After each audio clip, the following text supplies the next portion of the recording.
Hello my dear students. तो आज की वीडियो का टॉपिक है, आर्टिकल का टॉपिक है ग्लोबल वार्मिंग और टाइटल हो सकता है environmental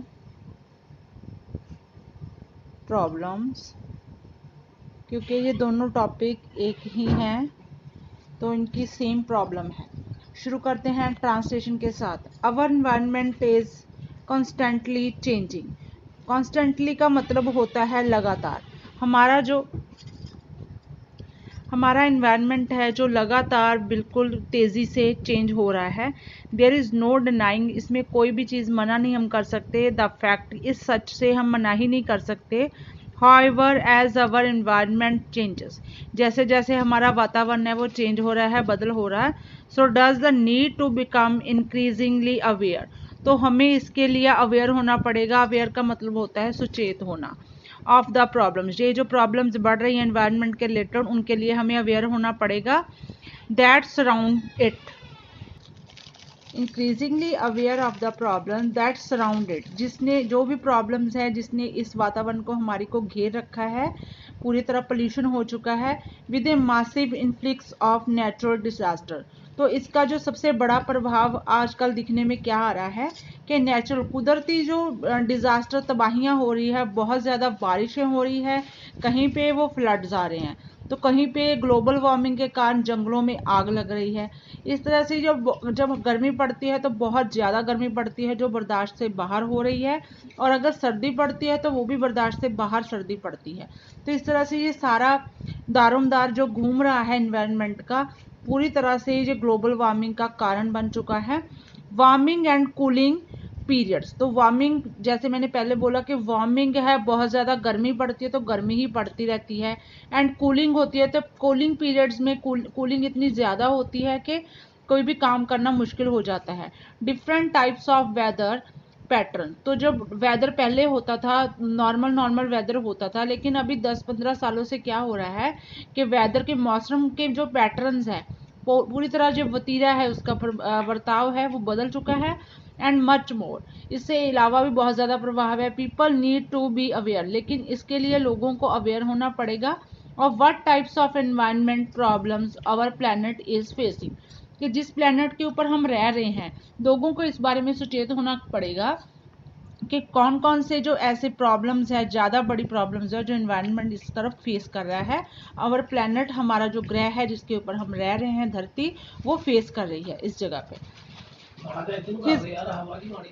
warming has become an undisputed fact about our current livelihood, जो भी हमारी रोजगार है, रोजी रोटी है, उसको भी प्रभावित कर रही है। Our planet is warming up, हमारा जो ग्रह है, प्लैनेट है, बहुत ज़्यादा गर्म हो रहा है। And we are definitely part of the problem, तो हम इस पार्ट जो प्रॉब्लम्स बढ़ रही हैं इसी का एक पार्ट है। ग्लेशियर्स पिघल के, बड़े बड़े ग्लेशियर्स, अब बर्फ़ के पहाड़ हैं वो पिघल रहे हैं, इतनी ज़्यादा गर्मी बढ़ रही है। However this is not only environmental problem, ये सिर्फ इन्वायरमेंट की प्रॉब्लम नहीं है। That we should be concern, हमें इस चीज़ का भी ध्यान रखना होगा कि किस किस चीज़ को ये प्रभावित कर रही है। ऑल अक्रॉस द वर्ल्ड, पूरे वर्ल्ड में, पूरी दुनिया में, people are facing a wealth of new and challenging environment, तो जो सारा संसार है इस बदलते मौसम के प्रभावों के अंडर आ चुका है। चैलेंजिंग इन्वायरमेंट हम इसे बोल सकते हैं, क्योंकि इंसान के सामने जो वेदर है वो इतनी तेज़ी से बदल रहा है, तो उसके लिए वो चैलेंजेस बढ़ रहे हैं। इन्वायरमेंटल प्रॉब्लम्स एवरीडे, हर दिन नई नई चैलेंज हो जाती है।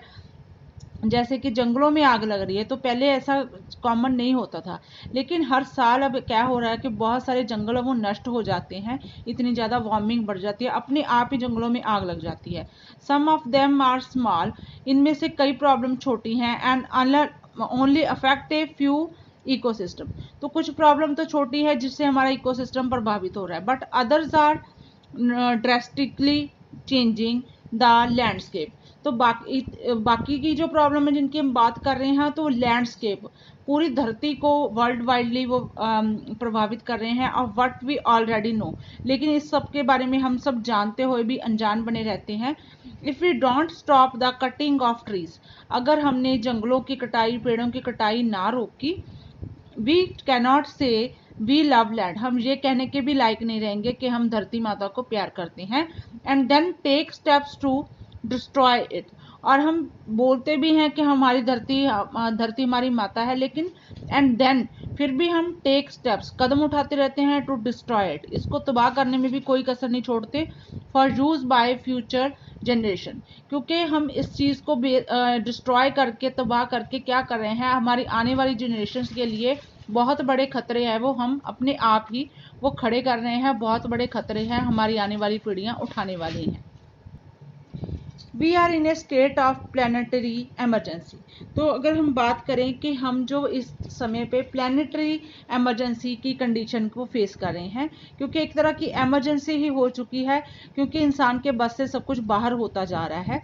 So current environmental problem also require urgent attention, तो अगर बात करें कि एनवायरमेंटल प्रॉब्लम्स हैं रिक्वायर अर्जेंट अटेंशन, को बहुत ज़्यादा ज़रूरी ध्यान मांग रही हैं कि किस तरह से हम इस चीज़ को, एनवायरनमेंट को बचा सके, ताकि हमारा ग्लोबल वार्मिंग की जो प्रॉब्लम वर्ल्ड वाइड बढ़ रही है तो उसको हम किस तरह से रोक सकते हैं। इसके लिए बहुत सारे यत्न हम कर सकते हैं, बहुत सारे टास्क हम कर सकते हैं, जैसे कि हम हर साल हर अपने बर्थडे पे कोई ट्री उगा सकते हैं, उसकी केयर कर सकते हैं, अपने बच्चों को मोटिवेट कर सकते हैं, या फिर हम पोल्यूशन वगैरह को, जैसे पॉलीथीन वगैरह को हम बंद करके यूज़ करके उनका, तो इस तरह से हम पोल्यूशन के रिलेटेड कुछ ना कुछ करके अपनी लेवल पे छोटे छोटे काम करके बहुत बड़े बड़े उसके प्रभाव आने वाले हैं। तो मिलते हैं एक नई वीडियो के साथ, नए टॉपिक के साथ। Till then take care and please share and subscribe my channel education.